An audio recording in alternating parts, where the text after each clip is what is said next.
So once again, good morning, good afternoon, good day to each and every one of you. My name is Reverend Dr. Coco Stewart. I am the pastoral care minister at the Agape International Spiritual Center. However, I'm here because Joe is my friend, and I love him, and I know we all do.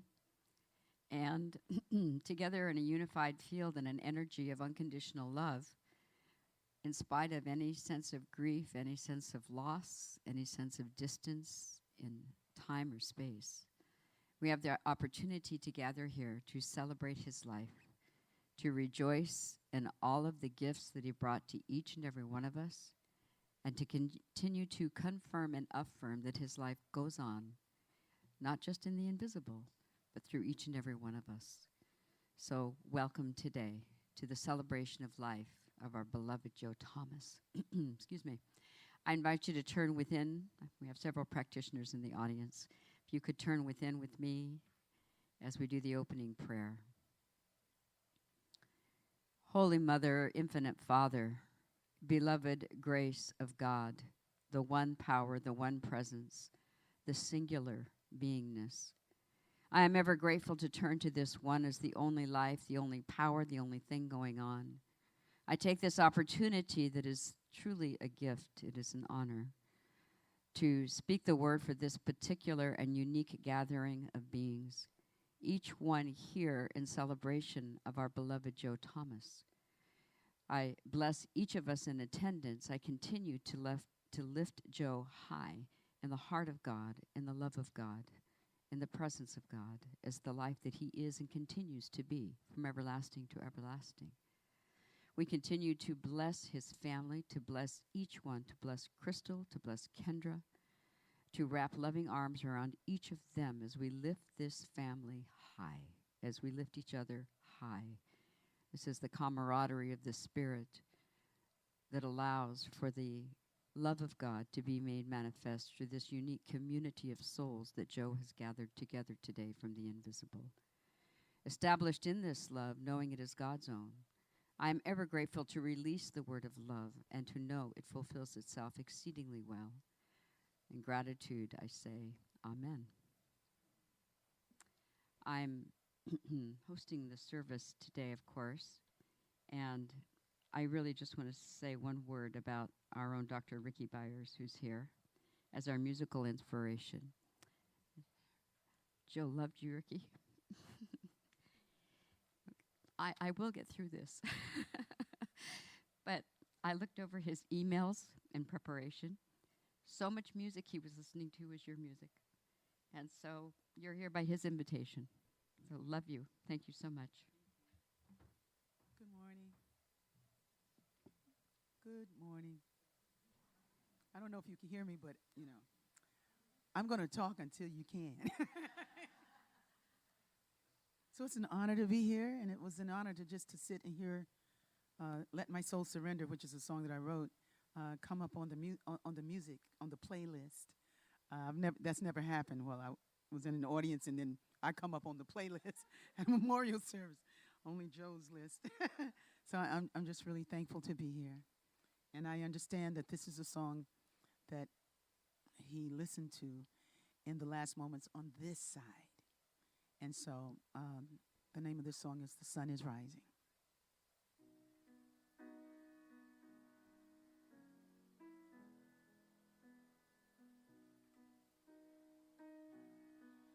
The sun is rising on me today. The sun is rising on me today. I'm feeling better in every way because the sun is rising on me. All that made me sad is gone away. All that felt so bad and in my way, and where my heart was bound is freed, I say. The sun is rising on me.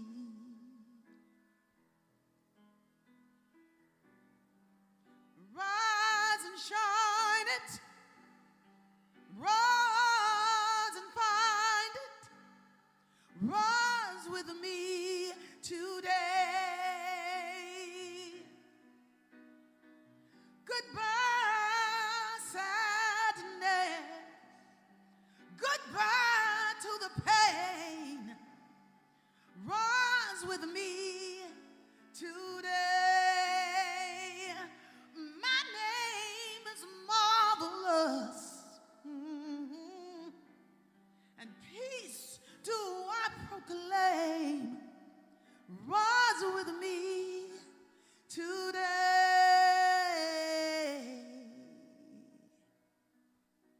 The sun is rising on me today. The sun is rising on me today. Let's feel better in every way, because the sun is rising on me.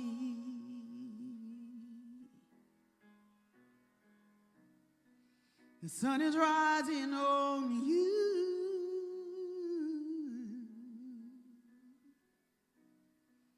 The sun is rising on me.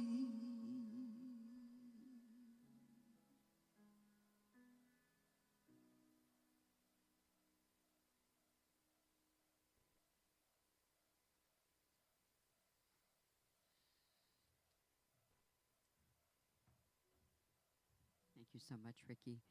Now we have our inspirational reading. It's by Linda Golden, longtime friend of Joe Thomas's. She's coming forward with our Howard Thurman reading.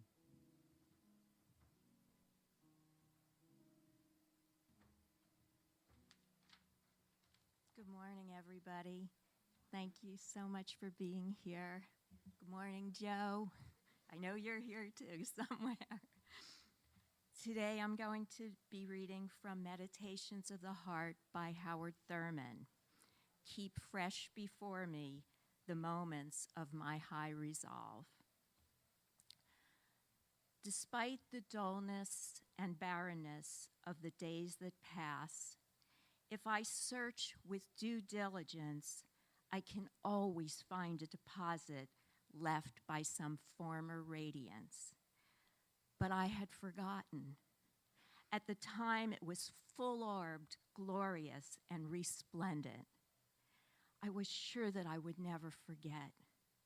In the moment of its fullness, I was sure that it would illuminate my path for all the rest of my journey. I had forgotten how easy it is to forget.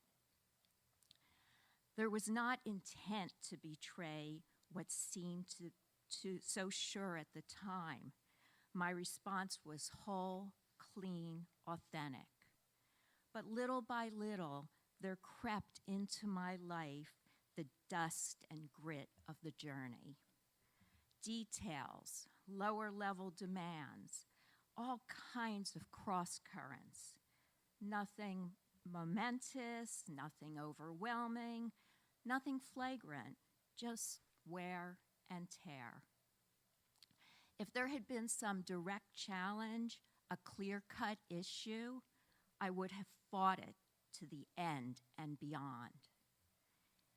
In the quietness of this place, surrounded by the all-prevailing presence of God, my heart whispers, keep fresh before me the moments of my high resolve, that in fair weather or in foul, in good times or in tempest, in the days when the darkness and the foe are nameless or unfamiliar, I may not forget that to which my life is committed.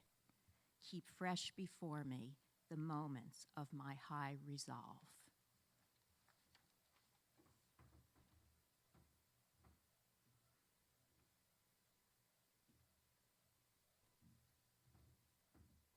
That reading was chosen because I believe that Joe would read that with his friends over and over again.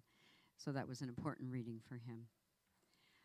I'm going to just introduce the people who will be sharing all at once, and then they will just come up one at a time, one right after the other. Barbara Shee is coming first. She worked together and is a close friend of Joe's. She will be directly followed by Michael Amshen, also a dear friend that he worked with on a few different projects or different ways. Alexandra Chordes is coming forward as a close family friend. That will be followed by a recording that his sister Annie sent from Australia. So I'm happy that we get to hear that. And then for the conclusion of the sharing, it will be his close friend and prayer partner, I want to say practitioner in crime with him, but that doesn't sound good, does it? But it's okay. I'm a minister. I can say that. Mary Berg, followed with her son, Ronan. So come forward, Barbara.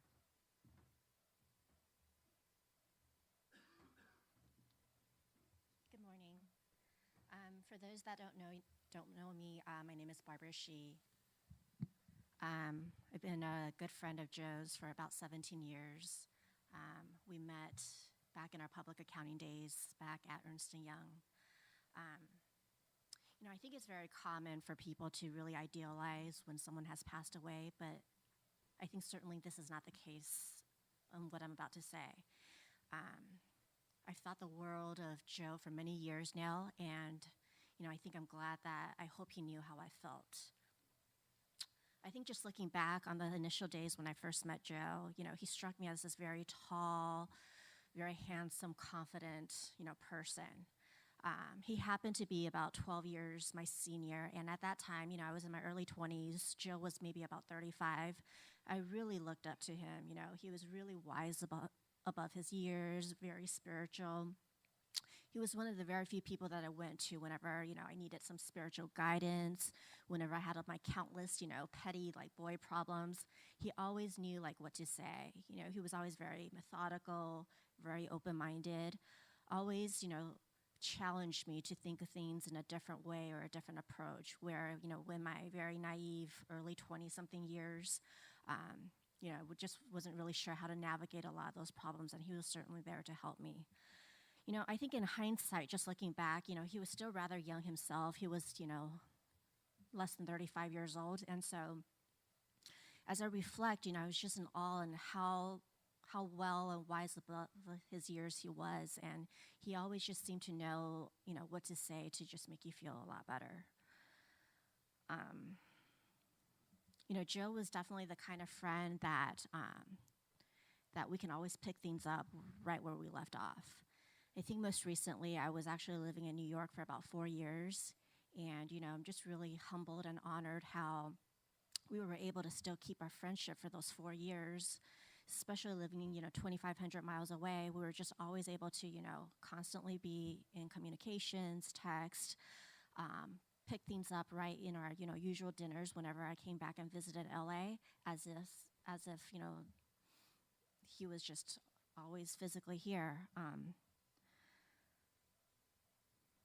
And another thing I wanted to say was that, just coming from a very small family and being very selective of who my friends were and are, Joe was one of those good friends that really treated me like family.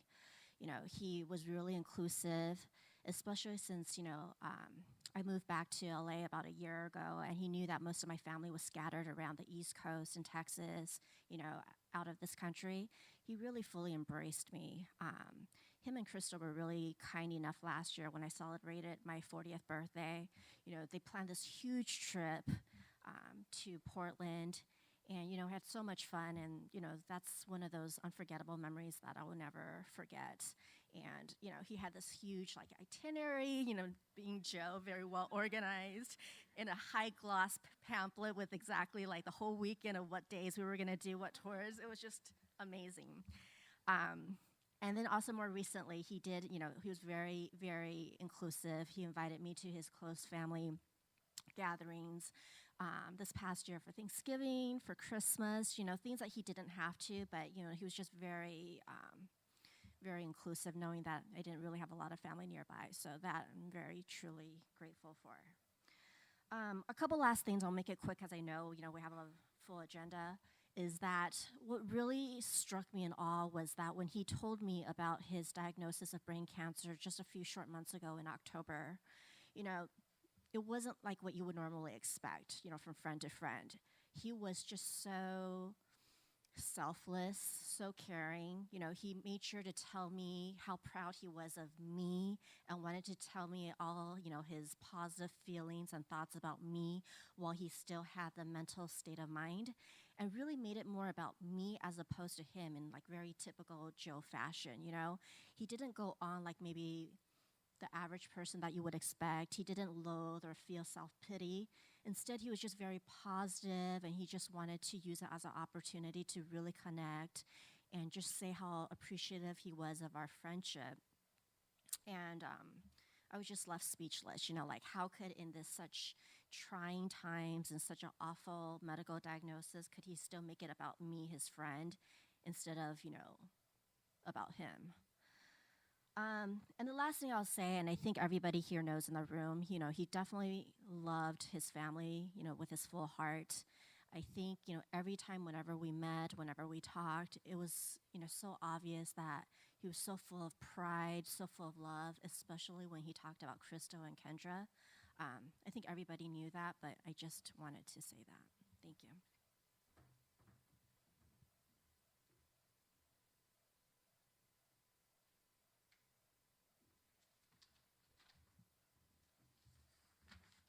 Hi, everybody. My name is Michael. I met Joe at Paramount Pictures, and we were close friends. He was my client. I was the IT guy, and he was the finance, and we just hit it off and became friends. So I wrote down my speech because I find this nervous, and so I'm just gonna read it. Basically, not without glasses.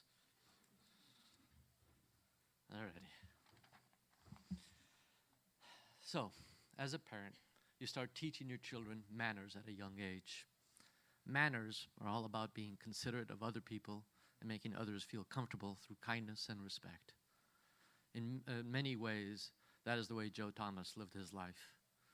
His generous spirit went beyond his family and friends and was apparent the way he treated the entire world, including his relationships that dealt with at work. I had the privilege of having Joe Thomas as my client, later as my employee, and as my peer, while always being my dear friend first. In our house, he was always referred to as Joe Thomas, not just Joe, as if one name is just insufficient to contain the love we had for him. One of the many stories I have of Joe Thomas and his immense kindness and generosity, my favorite story, is the Joe Thomas suitcase. Joe Thomas showing up at our doorstep bearing gifts was not an uncommon occurrence. Flowers, food, drinks. He would often find either a care package at our doorstep or Joe Thomas himself at our doorstep. One of those times occurred in March 2011. You see, each March is our anniversary for me, my wife, and my child, and we go off on a trip. After speaking to Joe earlier that day for our upcoming trip to Aruba and the logistics that still needed to be ironed out, he reminded me how he was scheduled to go to Aruba himself a year or two earlier, but canceled because he was worried about a work commitment and that he felt he couldn't abandon. Later that evening, Joe showed up at our front door with his big, giant suitcase. Giant suitcase. Oh my God, that was big. He had purchased it for his own trip to Aruba. When he insisted we take it, he said, at least the suitcase gets to go to Aruba. Yeah. That same Joe Thomas suitcase has traveled with us every adventure since. Over the years, I would always make it a point to tell Joe about all the different places his suitcase had traveled. I also attempted to return the suitcase to him many, many times, but he always insisted to keep it for our next travel adventure. This year, we just came back from our 2 weeks in France, like a week ago. So, as we continue our travels throughout the rest of our lives, I think the road ahead without him here, but just like the Joe Thomas suitcase, I intend to bring Joe with us every day, everywhere we go. We'll never forget his immense kindness and generosity and love, and just the love we have for Joe Thomas. Thank you.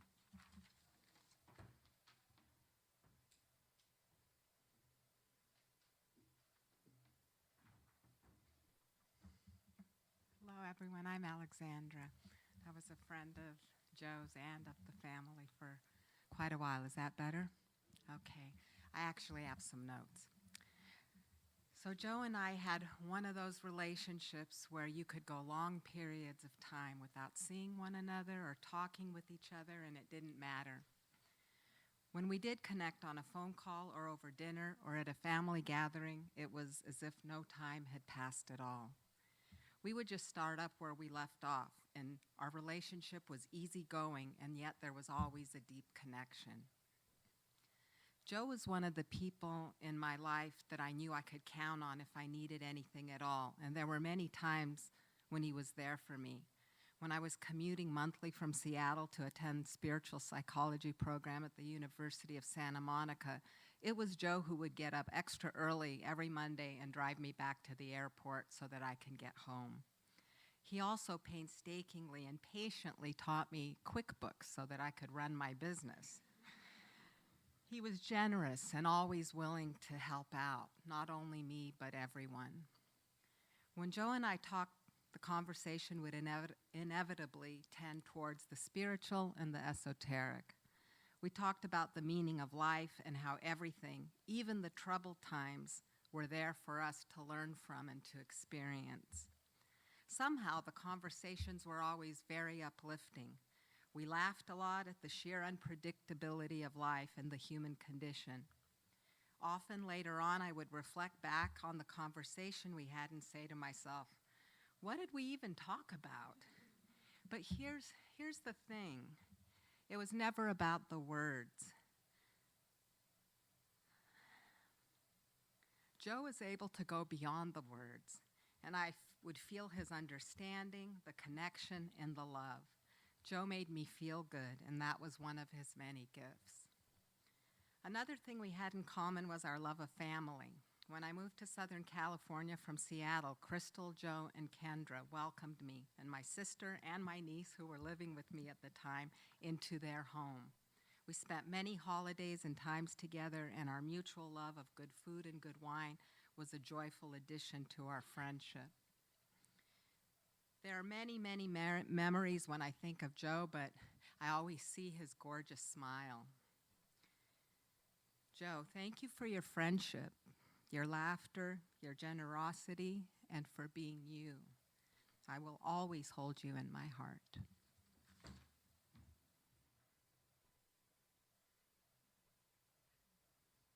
been reflecting on my brother Joe's childhood and how it shaped him into the Joe we all knew and loved.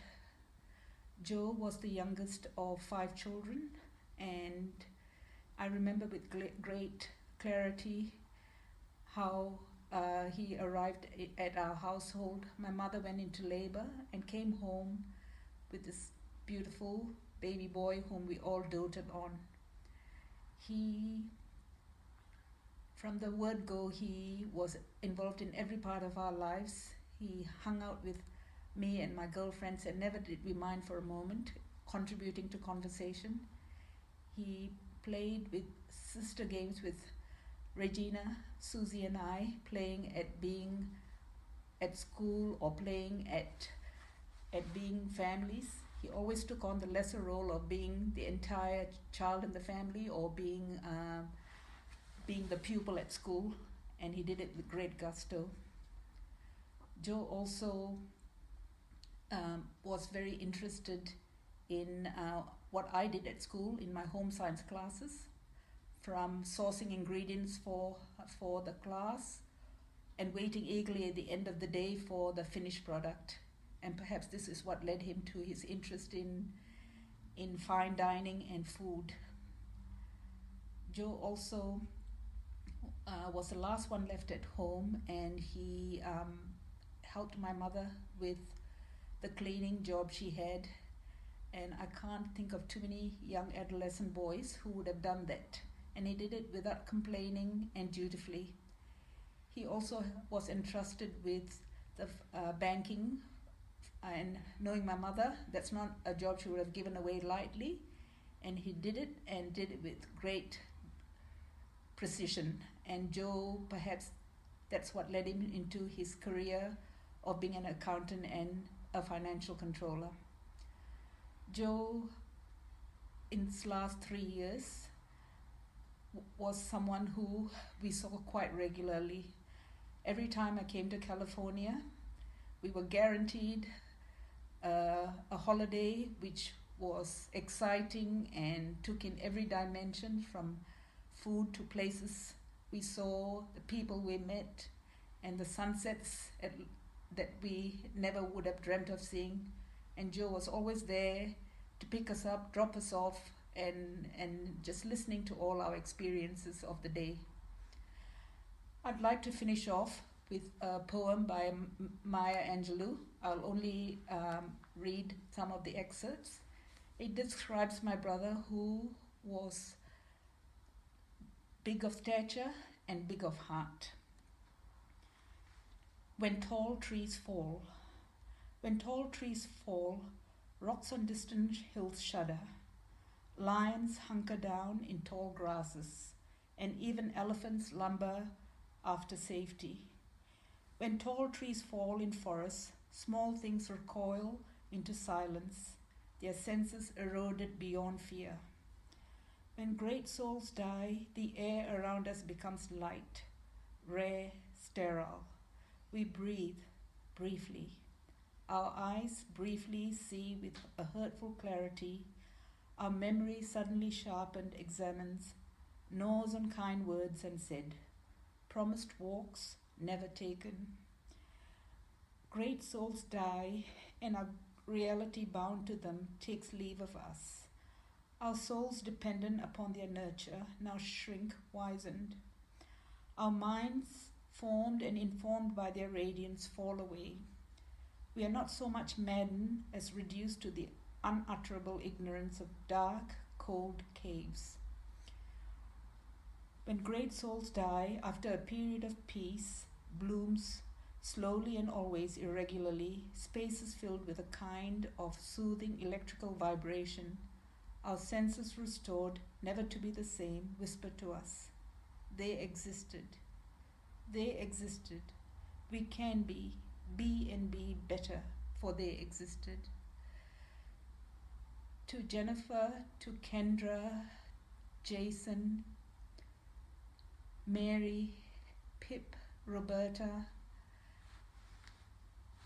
and to Joseph, our next generation, I hope the memories of Joe will always sustain you and will be passed on to the generation after. Natasha, to Nathan, Lydia, Hudson, and the babies to be. Thank you.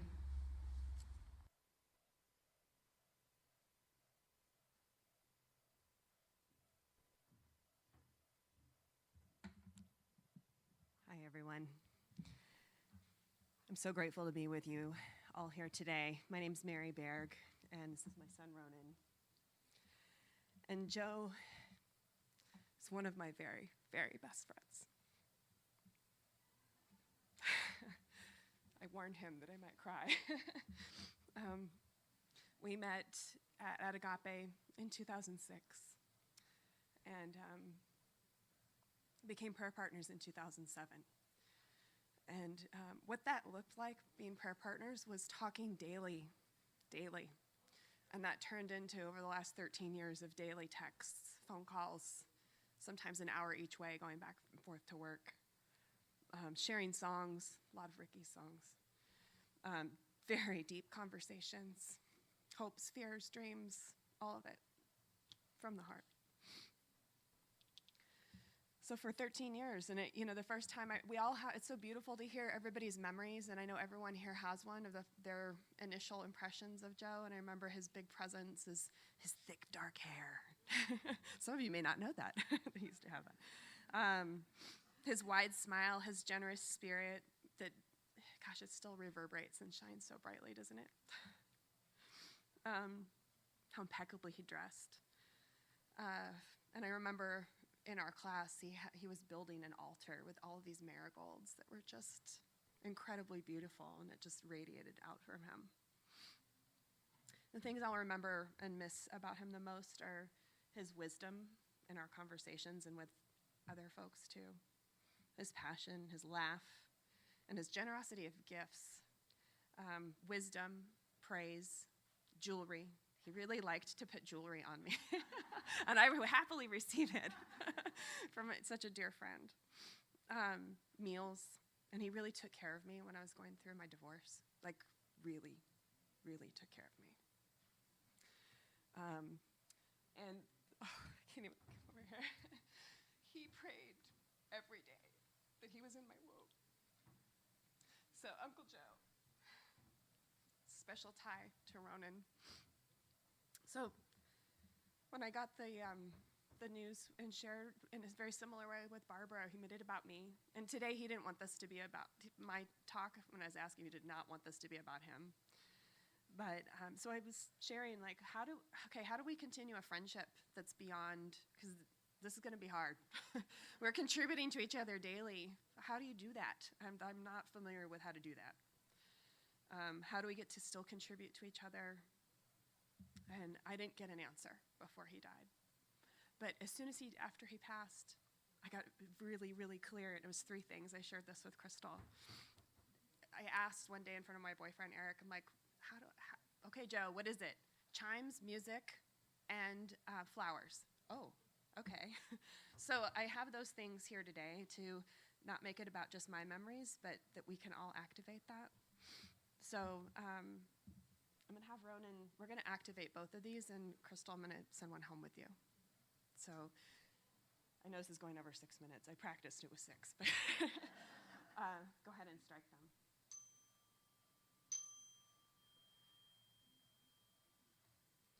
So in that chime, can you bring up his memory, your favorite memory, the gift he gave to you most? There's probably many. Do it again.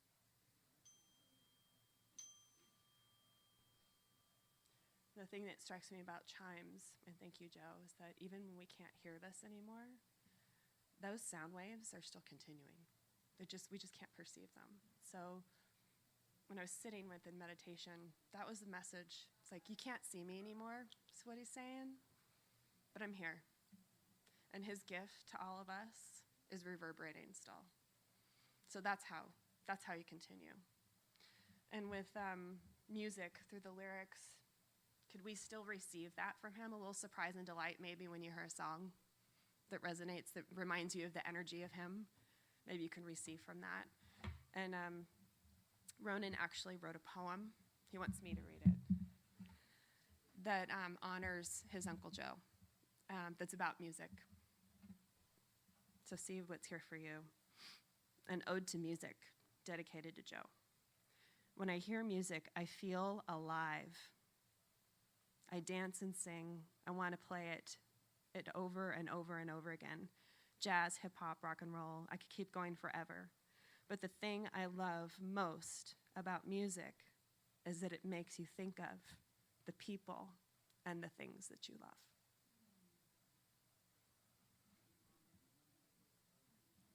So when you hear another song, what's that memory with Joe?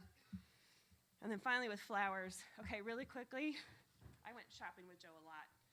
This jacket jumped off of the rack, and I went, I don't know where I'm going to wear that to. And all of a sudden, it was Joe's Technicolor Amazing Dream Coat. And it's got flowers on it. So we'll just leave it at that. It's speaking with flowers. And, how could we all continue to bloom with no worry about what the next thing is, but just continue to bloom and honor him. So I hope to honor our friend, the gifts that he gave you through the remembering of chimes or music or flowers, however it is for you. I'm just grateful to share this all with you here today. We'll end on a chime, but I love you, Joe. And I'm so grateful for your memory and for your gifts and to share it all with you here today.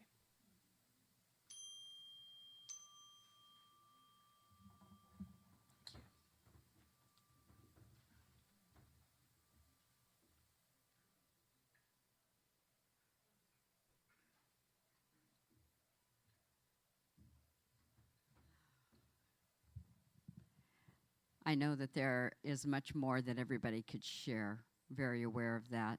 Thank you so much for everyone who stood up and spoke a word. And again, we all have words we can speak, and we'll share more together later. Now we're in for actually a really special treat. I want to tell you this. I'm going to first say that after our next musical inspiration, we're actually then going to hear Crystal, a recording from Crystal. But I want to tell you what music you're listening to. This is a very special selection. This recording was done in early of January 1974. It's Ken Magnuson, who is Kendra's grandfather. Although Kendra never did meet him, he passed away before she was born. He was part of a very successful dance band called the Mellowtones. I think I might remember them. Maybe. They recorded this selection in early of 74. Ken actually passed away about 60 days later, very shortly thereafter, before they were able to do any edits. So you're going to hear the raw tape, and then it gives me goosebumps. So then they played it at his own funeral. So he sang at his own service. He sang at Kendra's grandmother Phyllis's service. And today we're hearing him for Beautiful Joe.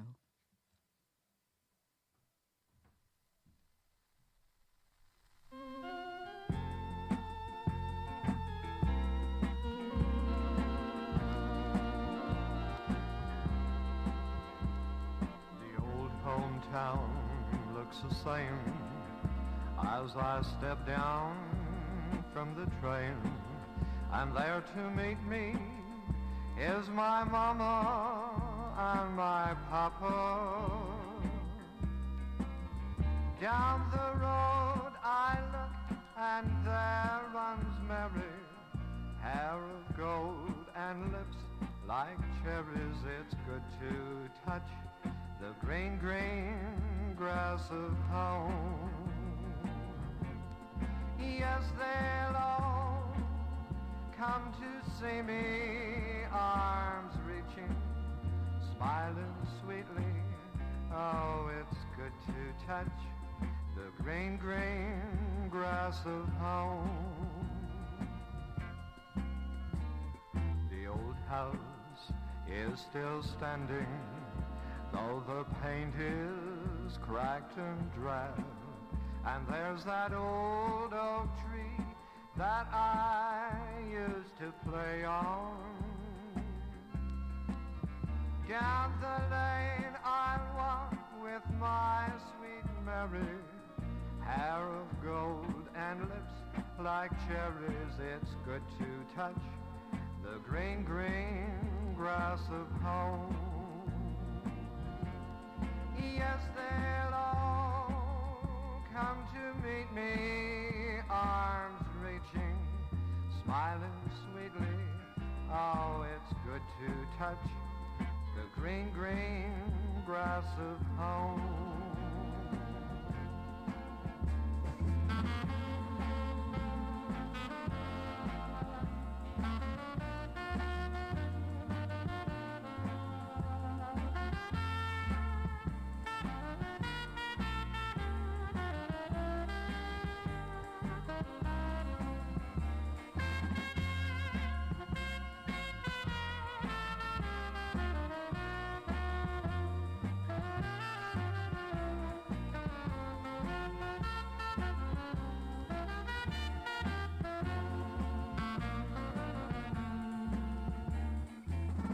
I awake and all around me are four gray walls that surround me. And then I realize that I was only dreaming. For there's a guard and there's a sad old padre. On and on we'll walk at daybreak. Again I'll touch the green, green grass of home. Yes, they'll all come to see me, arms reaching, smiling sweetly. Oh, it's good to touch the green, green grass at home.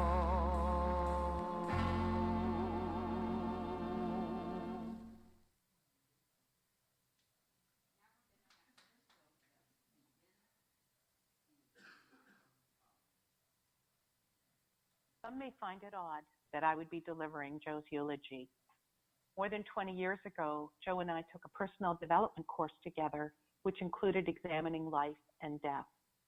The topic of the eulogy came up, and he asked me that when he passed, would I deliver his eulogy?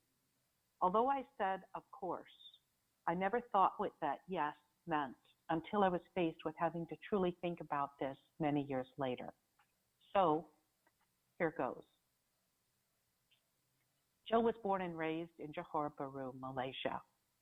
Joe was survived by me, our daughter Kendra, his mother, and 4 siblings, brother Koshi, and sisters Annie, Elsie, and Regina, and many nieces and nephews and their families. Joe was a citizen of 3 different countries during his short life: Malaysia, Canada, and the United States. He and his family moved to Canada when he was 15 years old. Joe and I met a few years after he arrived in Calgary, Alberta, and we married when he was 21 years old.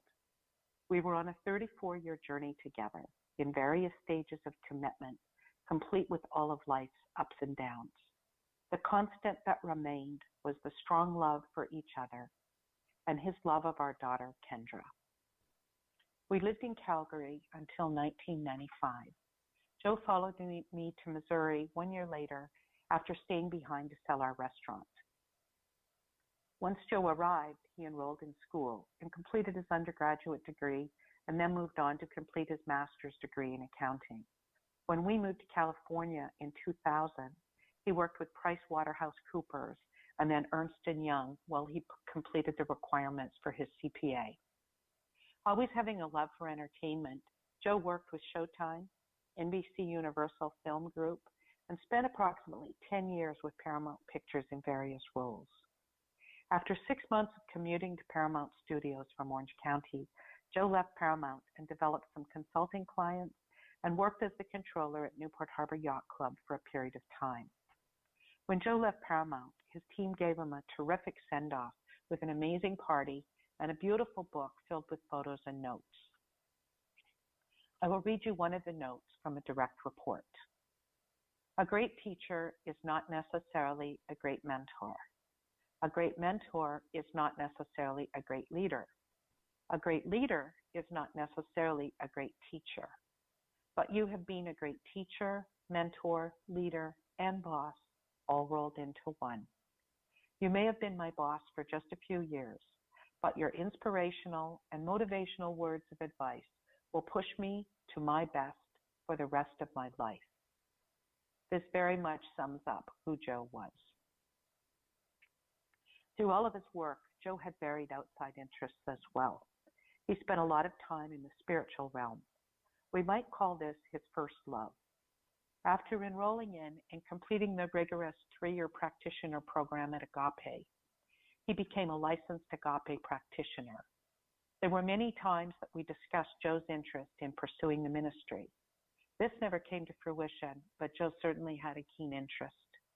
For those of you that had had a one-on-one conversation with Joe, you'll remember it always had a spiritual bent to it. Joe decided that he wanted to become a runner, so he did. Over the course of about 10 years, he completed several marathons. He got Kendra interested in running, and the 2 of them completed a few marathons together as well. Joe had many loves in his life. First and foremost was Kendra. He talked about her so much. He was so proud of all of her accomplishments, and her photo was always prominently displayed on his desk. He had such a strong love for his family. Nothing made him happier than to be able to be the tour director when family would come to town. Whether he was on the trip or he just arranged the trip, it was always fantastic. His love for his great nieces and great nephews was off the charts. Joe loved entertaining in small groups. He would love to prepare fabulous food and have small gatherings of people.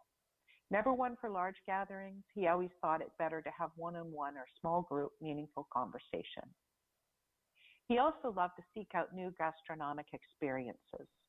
He was always on a quest to find the latest and greatest restaurant. Dining was a true adventure. He had a love for travel and always got excited about preparing and traveling, whether domestically or internationally. Paris was on his list, but alas, he didn't make it. Laguna Beach was one of his favorites. It was so relaxing. From walking on the beach to having brunch or lunch or dinner, or just moseying up and down the streets, just doing some light shopping, it was a great way to break up the week. Joe had an incredible love for music, for movies, and for the arts in general. In fact, he had incredible knowledge of artists and actors. It seemed that there wasn't a song he didn't know, along with all of the details of the artist that sang it. The same held true for movies. It seemed that he knew every actor or actress, everything about their personal lives, and could always comment on the film. He and Kendra would talk for hours about music, television shows, and movies. Joe had a similar uncanny ability to know many of the teams in many different sports, what the scores of the games were, which teams were in the playoffs, and who was traded to whom. It always amazed me how he would know so much of this for a man that watched the actual games so little.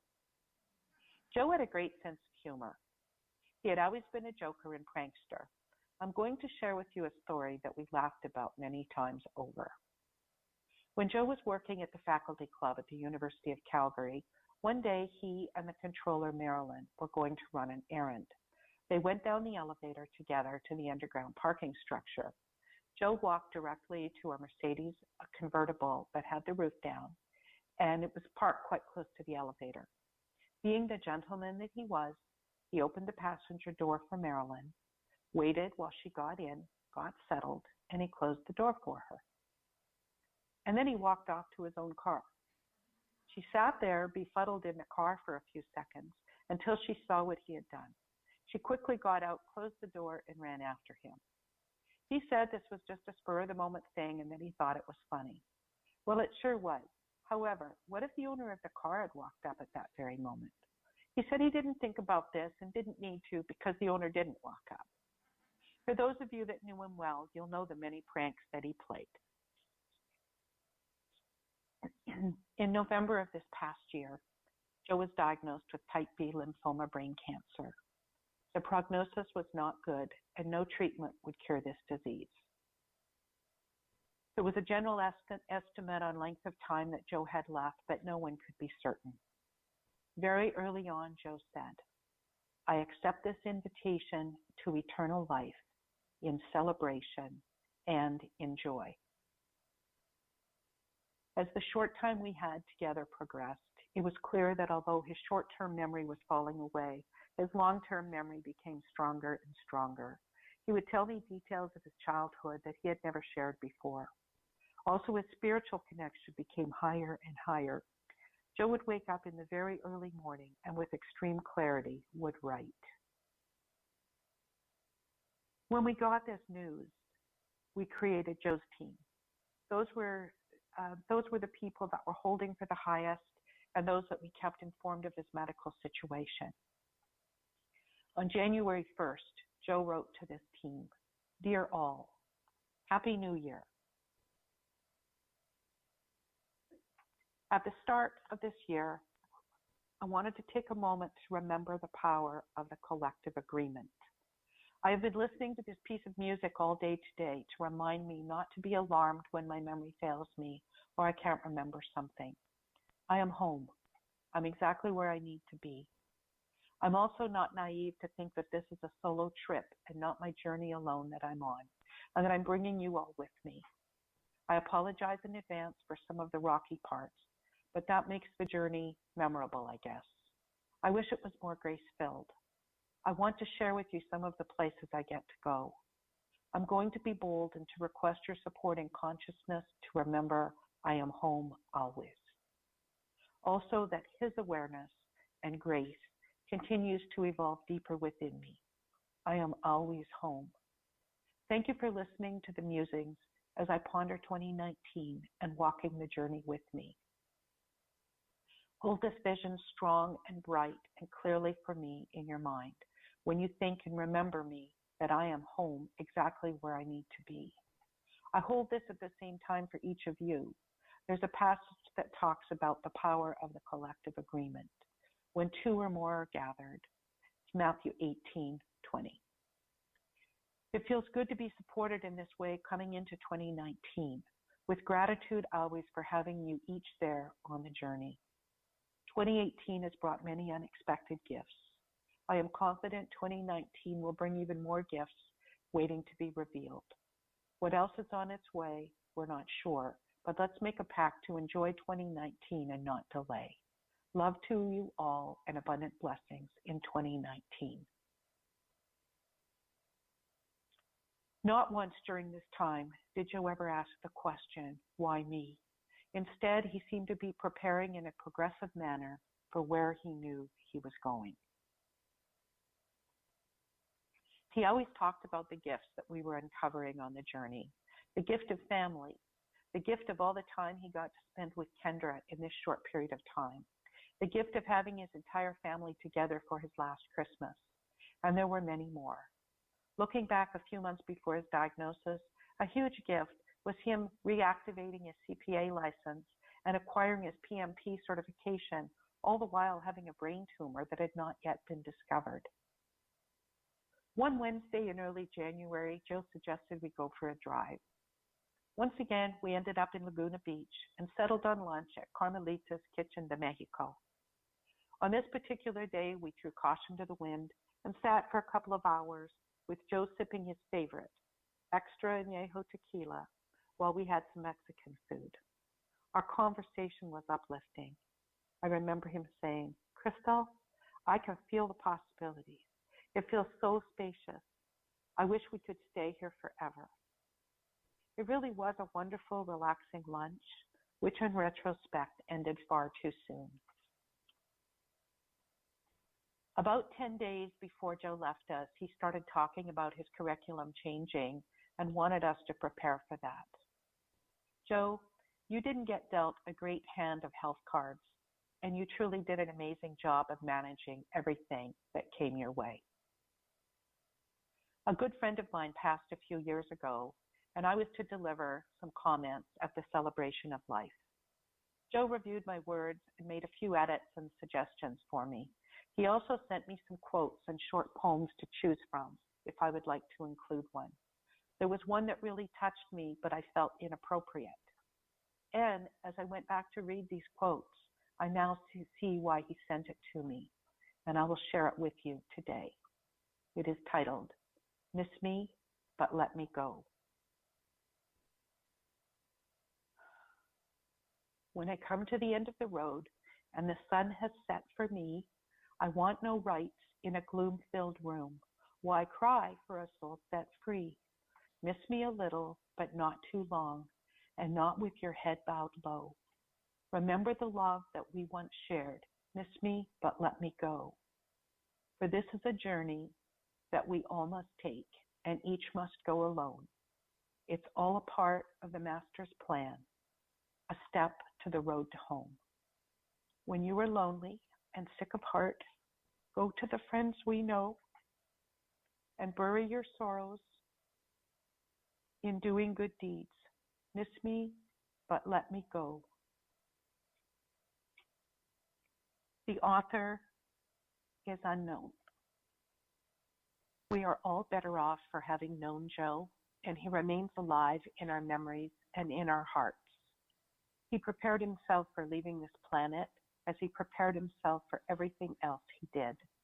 And in the end, he unselfishly donated his body to science. Joe, you're in a way better place, and you've been set free. As you always said, time is not linear. See you on the other side. We miss you, sweetheart.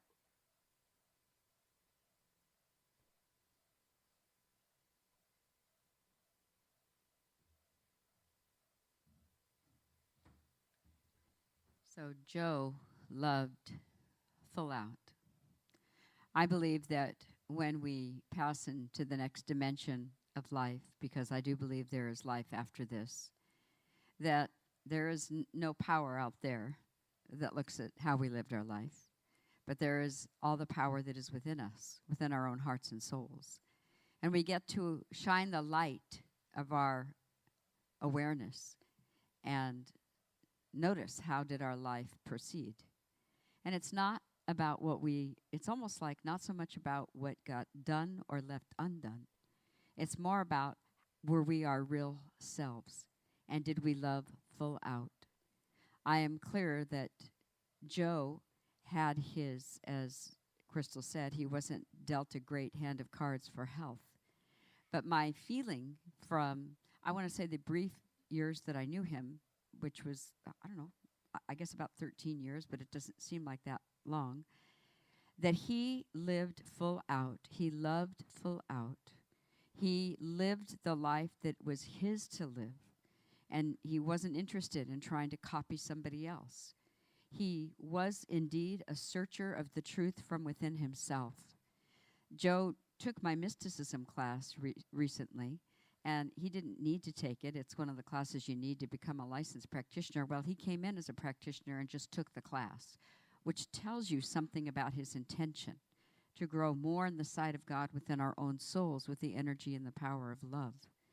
And of course, I always loved having him in class, and when I reviewed some of the emails, it seems like what we talked about a lot was what was he going to bring for refreshments. But putting that aside, what I really loved was what his final report was on. It was either a grandfather or a great-grandfather who was a minister. And he researched that and brought that energy and information. But you know, the minute that I heard this from Joe, which I'd known him for a number of years and never knew this, and I thought, there you go. That's your mystic cord of direct knowing that runs through your lineage of spiritual truth of being.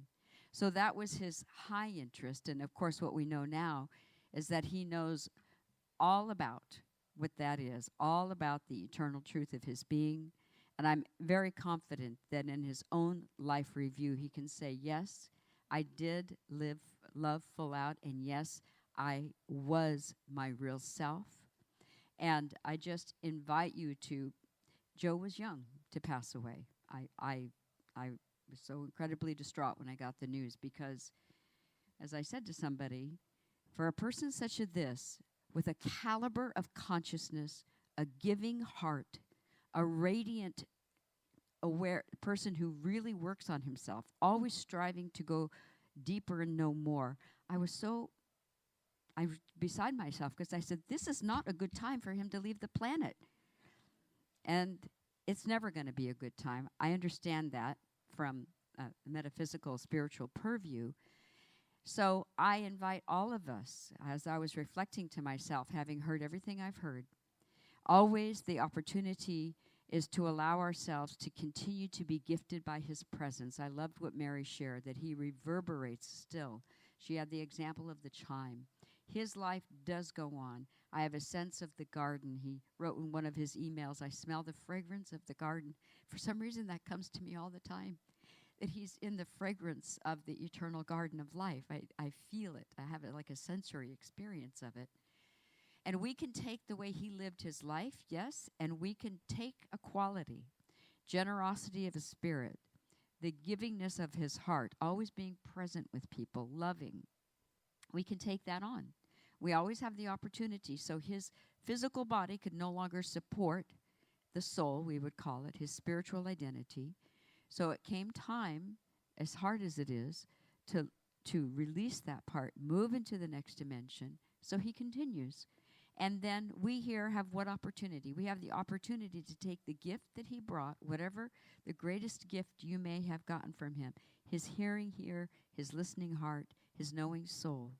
And you get to be the place now where you are that for somebody else.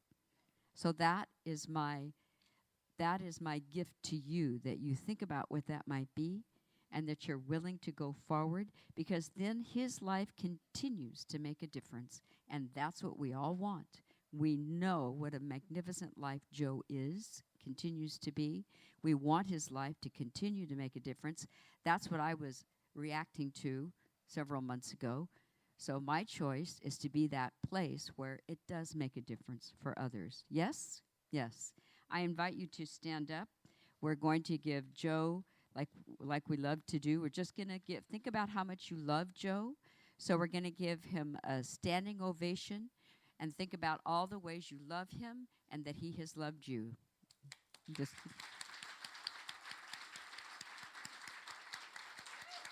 yeah. Woo.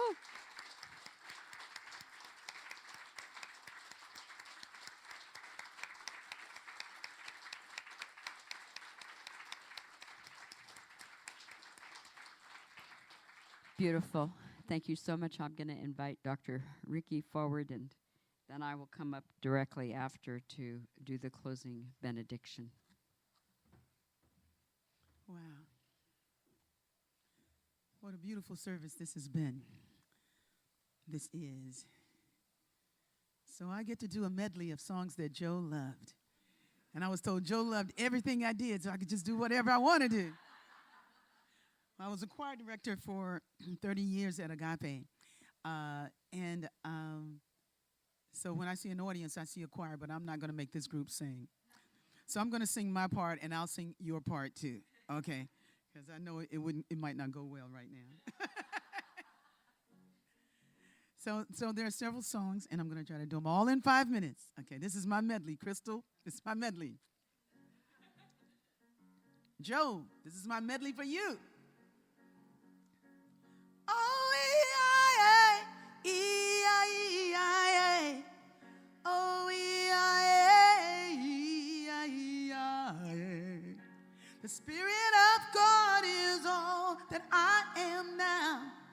The Spirit of God is all that I am now. The Spirit of God is all that I am now. The Spirit of God is all that I am now. And don't worry about me, now I am all right. Don't worry about me, now I am all right. That body I had, let it fade into the light. That body I had, let it fade to the light. 'Cause I am more than flesh, I am more than time. I am more than flesh, I am more than time. We are more than flesh, we are more than time. We are more than flesh, we are more than time. The Spirit of God is all that I am now. The Spirit of God is all that I am now.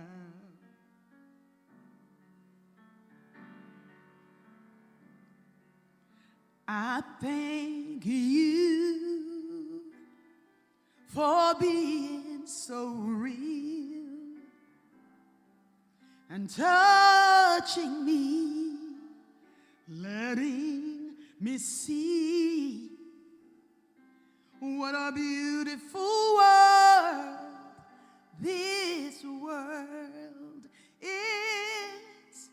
And I thank you for all that's revealed while you're changing me and opening my time, blinded eyes to see my glorious possibility.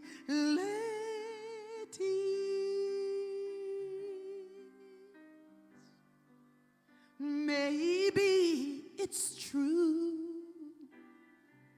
some folks can't see just what's going on. They need the proof that a beautiful world this world is. But I thank you for showing the way and setting them free and opening their time, blinded eyes to see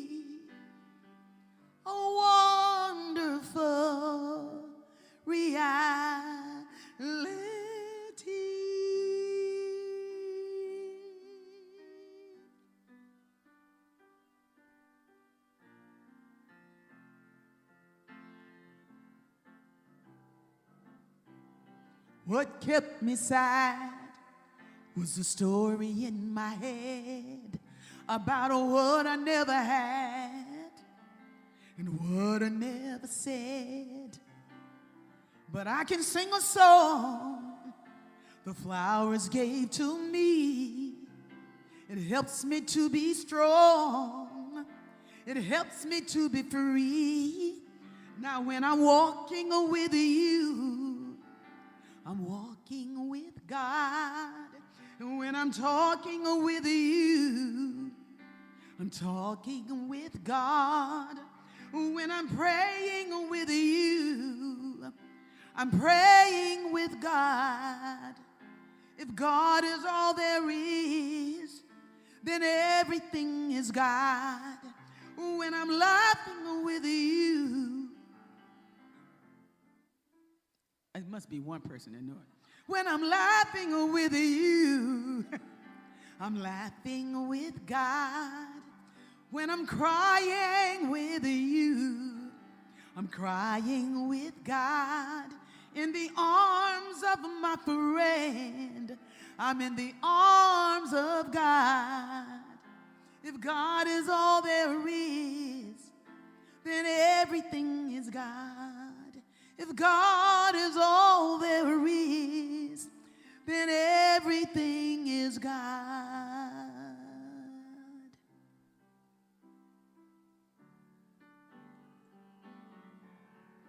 I release and I let go.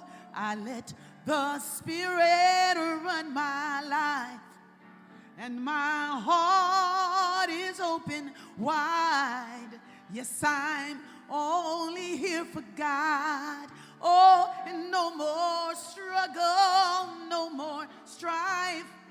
With my faith, I see the light. I am free in the Spirit. Yes, I'm only here for God. Oh, I release well and I let go. I let the Spirit run my life. And my heart is open wide. Yes, I'm only here for God. Oh, and in my struggle and in my strife, with my faith, I see the light. And I am free in the Spirit. Yes, I'm only here for God. This is the last one.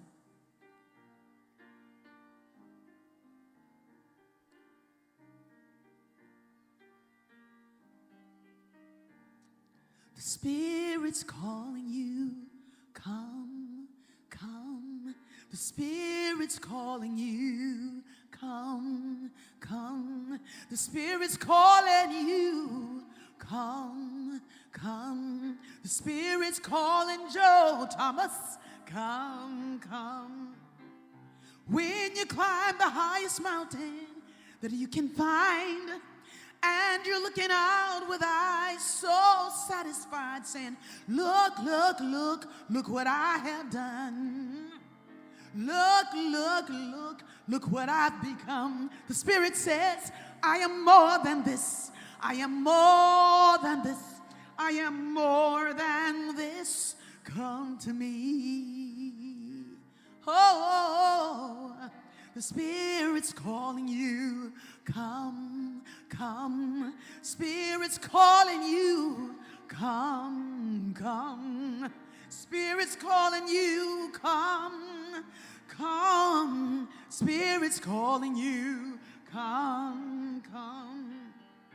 When the time has come to move to that place so high, and you're feeling for the ones you'll lead to cry, saying, look, look, look what I leave behind. Where is my peace of mind? The Spirit says, I am more than this. I am more than this. I am more than this. Come to me. Hey, hey, hey.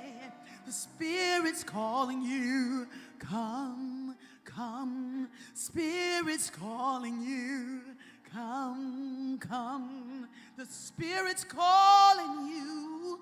Come, come. Spirit's calling you. Come, come home.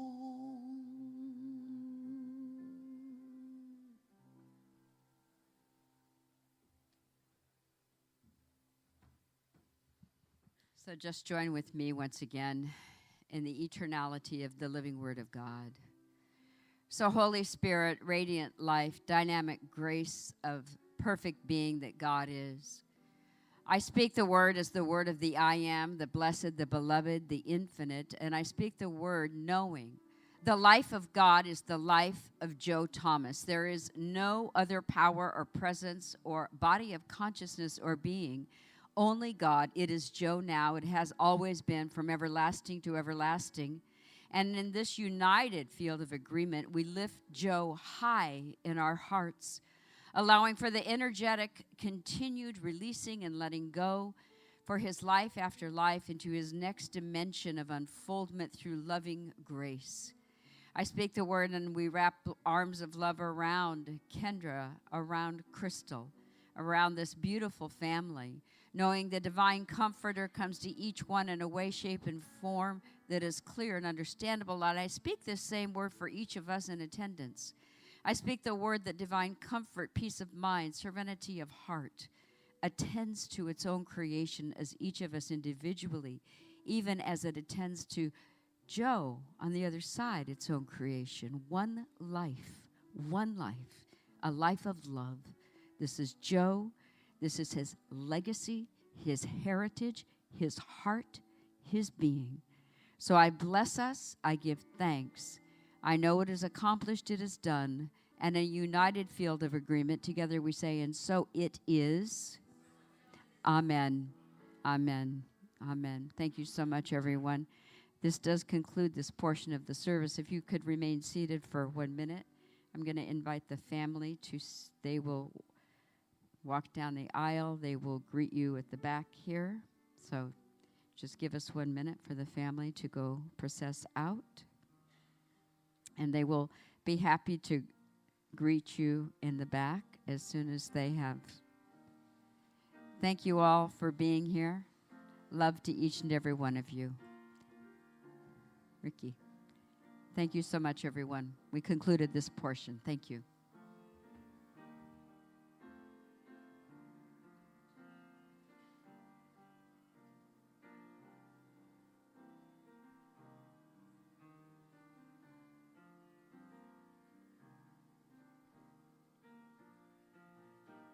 Blessed always, blessed always, for the arms of God surround us. Let our joy be so triumphant that we rest in God and say amen. Let our joy be so triumphant that we rest in God and say